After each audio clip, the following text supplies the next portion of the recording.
Movie की शुरुआत में हमें एक हॉस्पिटल दिखाया जाता है जहाँ पर एक लड़का होता है जिसका नाम टिम होता है। वो अपने डैड के साथ आया होता है क्योंकि उसके डैड की तबीयत काफी खराब होती है और उसके डैड उस हॉस्पिटल में एडमिट थे। टिम के डैड की हालत काफी खराब थी और उनके पास बहुत कम वक्त बचा था। वो टिम को बोलते हैं कि मेरी एक आखिरी ख्वाहिश है कि तुम एक म्यूजिशियन बनो, क्योंकि टिम के फादर भी एक म्यूजिशियन होते हैं और उन्हें म्यूजिक काफी पसंद था और साथ साथ वो ये भी मानते थे कि म्यूजिक से इंसान वो हर चीज पा सकता है और टिम में भी ये काबिलियत थी और वो भी थोड़ा बहुत म्यूजिक के बारे में जानता था। फिर कुछ दिनों के बाद टिम के डैड की मौत हो जाती है। फिर टिम ऑस्ट्रिया चला जाता है क्योंकि ऑस्ट्रिया में एक म्यूजिक स्कूल था जहाँ पर उसके डैड को काफी सारे लोग जानते थे, इसलिए उसे आसानी से उस स्कूल में एडमिशन मिल जाता है। टिम को अपने टीम में एक लड़की भी मिलती है जिसका नाम सोफी होता है और वो भी उसी स्कूल में जा रही होती है जहाँ टिम जा रहा होता है। सोफी ने भी अपना एडमिशन वहाँ पे लिखा था, वो भी एक म्यूजिशियन बनना चाहती थी। इसके बाद वो दोनों म्यूजिक सुनते सुनते ट्रेन में सो जाते हैं। फिर जब उनकी आँख खुलती है तो वो ऑस्ट्रिया पहुंच चुके थे। फिर वो स्कूल में जाता है जहाँ वो प्रिंसिपल से मिलता है जो काफी खराब आदमी होता है। फिर प्रिंसिपल टिम के फादर की काफी तारीफ करता है। फिर टिम को उसके टीचर से मिलवाया जाता है और फिर उसके टीचर उसे उसके रूम तक लेके जाते हैं जहाँ पर टिम की मुलाकात एक लड़के से होती है जो कि उसके साथ रहने वाला था। और टिम के रूममेट को टिम को देख के कुछ अच्छा नहीं लग रहा था क्योंकि पहले वो अकेला ही रहता था,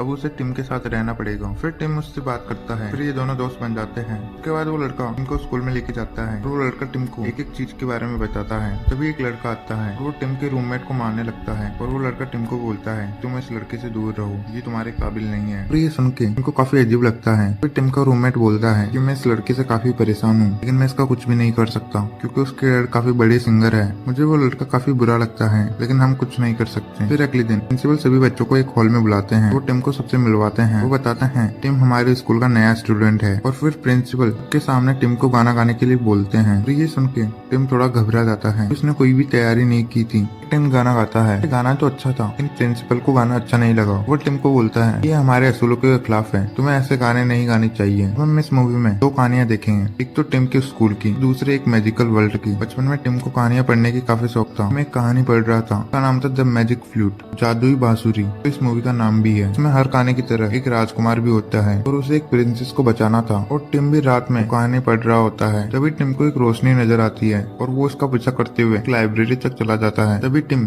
टेबल पे अपनी किताब को रखता है, तभी वहाँ पे एक दरवाजा खुलता है। वहाँ पे रंग बिरंगे गोले थे जो उसके आसपास घूम रहे होते हैं और उनमें से आवाज आती है कि अगर तुम्हें मेडिकल दुनिया में जाना है तो तुम्हें किसी कहानी का हिस्सा बनना होगा। तो वो बोलते हैं तुम्हें नहीं जाना, फिर तुम इसी स्कूल में रह सकते हो। और ये फैसला टिम को ही करना था। फिर वो अपने लिए जादुई दुनिया को चुनता है और जैसे वो हाँ करता है फिर वो एकदम से अजीब सी जगह पे आ जाता है जहाँ दूर दूर तक कोई नहीं था, बस खाली रेगिस्तान था। तभी टिम थोड़ा आगे जाता है, तभी अचानक से उसके सामने एक बहुत बड़ा सांप आ जाता है और वो सांप टिम पे हमला करने वाला होता है। तभी टिम वहाँ से भागने लगता है और टिम एक गुफा में आके छुप जाता है जिस वजह से वो बच जाता है।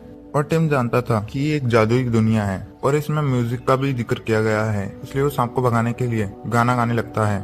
लेकिन इस चीज से उस सांप पे कोई भी असर नहीं हो रहा था। तभी टिम उस गुफा में से निकल के वहाँ से भागने लगता है।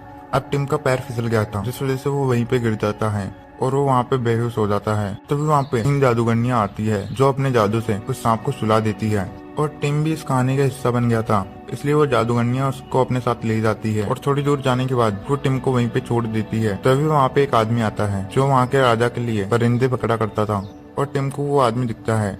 टिम उसको देख के सोचता है कि शायद इस आदमी ने मेरी जान बचाई होगी और टिम उस परिंदे पकड़ने वाले आदमी को राजा समझता है। टिम उस आदमी से पूछता है क्या तुमने मेरी जान बचाई है, जिस पर वो हाँ कर देता है।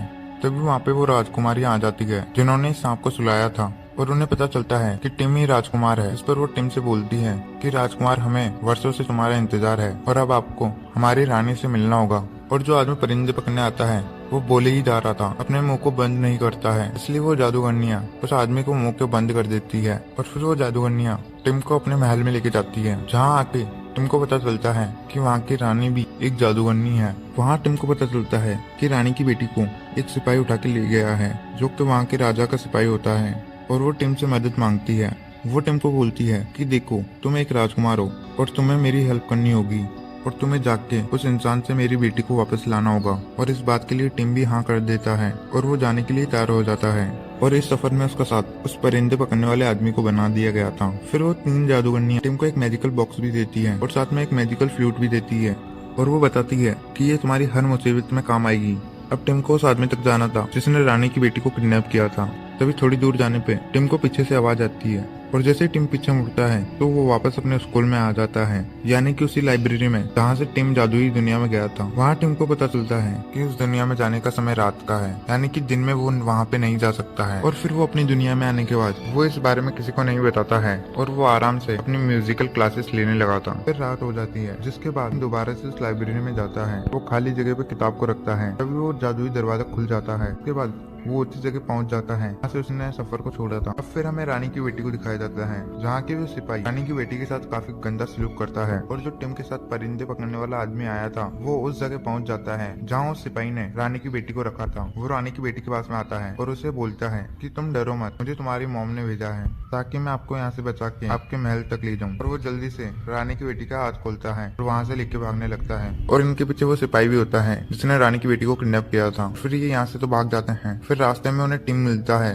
और ये रानी की बेटी को बचा के वहाँ से जाने वाले होते हैं। तभी वो सिपाही वहाँ पे आ जाता है और वो सिपाही अपने साथियों के साथ इन्हें चारों तरफ से घेर लेता है। यहाँ पे टिम का साथी उसे म्यूजिक बॉक्स को चला देता है जो इन्हें उन 3 जादूगरनियों ने दिया था। और उसकी आवाज से वो सारे सिपाही और वहाँ पे जितने भी लोग थे वो सब इसकी आवाज को सुन के डांस करने लगते हैं और देखते देखते वो गहरी नींद में सो जाते हैं। तभी वहाँ पे राजा भी आ जाता है और सभी लोग उसके सामने झुक गए थे। राजा पूछते हैं कि आखिर यहाँ पे चल क्या रहा है, जहाँ पे रानी की बेटी बताती है कि आपके एक सिपाही ने मुझे अगवा करके अपना गुलाम बनाया था और ये 2 आदमी मुझे यहाँ पे बचाने आए हैं। और ये बात सुन के राजा को काफी गुस्सा आता है और फिर राजा अपने उस सिपाही को काफी डांटता है, लेकिन राजा इन तीनों को आसानी से यहाँ से नहीं जाने देता है। राजा बोलता है कि तुम्हें यहाँ से जाने के लिए कुछ इंतजाम देने होंगे। और राजा के कहने पे राजा के सिपाही टिम और उस आदमी पे कपड़ा डाल देते हैं। लेकिन ठीक उसी वक्त टिम अपनी दुनिया में वापस आ जाता है क्योंकि वक्त खत्म हो गया था। लेकिन टिम किसी को भी अपनी उस दुनिया के बारे में नहीं बताता है। फिर हम टिम के रूममेट को देखते हैं जो कि काफी परेशान था क्योंकि टिम रोज रात को उसे बिना बताए बताने कहाँ पे चला जाता था। लेकिन टिम फिर भी उसे कुछ बताने को लिए तैयार नहीं था। और उसी रात उसके पास सोफी भी आ जाती है जो यहाँ के असूलों के खिलाफ था क्योंकि कोई भी लड़की किसी भी लड़के के रूम में नहीं जा सकती थी। तो वो टिम के करीब आती है। तभी टिम को याद आता है कि उसे मैजिकल दुनिया में जाने का वक्त हो गया है और वो सोफी को कुछ बताए बिना वहाँ से चला जाता है। और वो फिर लाइब्रेरी में आता है और उस जादुई दरवाजे से मैजिकल दुनिया में वापस आ जाता है। फिर राजा टिम को बोलता है कि तुम्हें एक इंतकाम पास करना है, उसके बाद तुम रानी की बेटी को यहाँ से ले जा सकते हो। अगर तुम लंबे समय तक अपना मुंह बंद रखोगे तो तुम्हें रानी की बेटी से मिलवाया जाएगा। फिर टिम और उसके साथी को एक कमरे में लेके जाते हैं जहाँ इनके चारों तरफ सिपाही होते हैं, जहाँ इन्हें खामोश रहना था। और टिम के साथ जो आदमी होता है वो टिम को कुछ बोलता है, तभी अचानक से वो बेहोश हो जाता है। और फिर हमें रानी की बेटी को दिखाया जाता है जो कि उसी सिपाही के कब्जे में होती है। लेकिन वहाँ पे उसकी मॉम आ जाती है जहाँ रानी बोलती है, क्या तुम्हें बचाने वो राजकुमार नहीं आया क्या जिसे मैंने भेजा था। जहाँ हमें पता चलता है कि रानी एक गंदी औरत है और उसने अपनी बेटी को यहाँ पर राजा को मारने के लिए भेजा था ताकि वो पूरी जिंदगी अमर हो जाए और वो अपनी मंजिल के लिए अपनी बेटी का इस्तेमाल कर रही थी। फिर रानी ये सारी बातें बोल के वहाँ से चली जाती है। लेकिन उस सिपाही ने रानी की सारी बातों को सुन लिया था और वो सिपाही जाके अपने राजा को ये बातें बता देता है कि राजा की जान खतरे में है। और ये पता चलते ही राजा रानी की बेटी के पास आता है और उसे इस बात के लिए पूछता है, जिस पर रानी की बेटी सब कुछ सच सच बता देती है। जिसके बाद राजा की बेटी को टिम से मिलने देता है। जहाँ टिम उसे मिल तो जाता है लेकिन टिम को किसी से बात करने के लिए मना किया गया था क्योंकि ऐसा करने के लिए उसे राजा ने कहा था। रानी की बेटी टिम से बात करने के लिए काफी कोशिश करती है, टिम उसे कुछ भी नहीं बोलता है, इसलिए वो वहाँ से चली जाती है। फिर राजा टिम को बुलाता है। टिम ने अपना इंतजाम पूरा कर लिया था। टिम एक बार फिर से में वापस आ जाता है जहाँ उसे पता चलता है सोफी को स्कूल से निकाल दिया गया है क्योंकि उसने स्कूल के असूलों को तोड़ा था। टिम जल्दी से सोफी से मिलने जाता है लेकिन सोफी उसे मिलने से मना कर देती है क्योंकि वो उससे काफी नाराज होती है क्योंकि टिम उसे सही से वक्त नहीं दे पा रहा था। जहाँ टिम उसे समझाता है कि देखो अगर हमें साथ रहना है तो मुझे उस कहानी को खत्म करना होगा। लेकिन सोफी इस बारे में कुछ भी नहीं जानती थी इसलिए उसे कुछ समझ नहीं आता है और सोफी उसकी किसी भी बात पे यकीन नहीं करती है। फिर रात हो जाती है जहाँ टिम उसी जादुई दुनिया में जाता है जहाँ वो देखता है कि रानी सब कुछ तबाह करने वाली होती है। वो राजा को मारना चाहती थी और इसलिए उसने इस दुनिया में अपना काला जादू कर दिया था।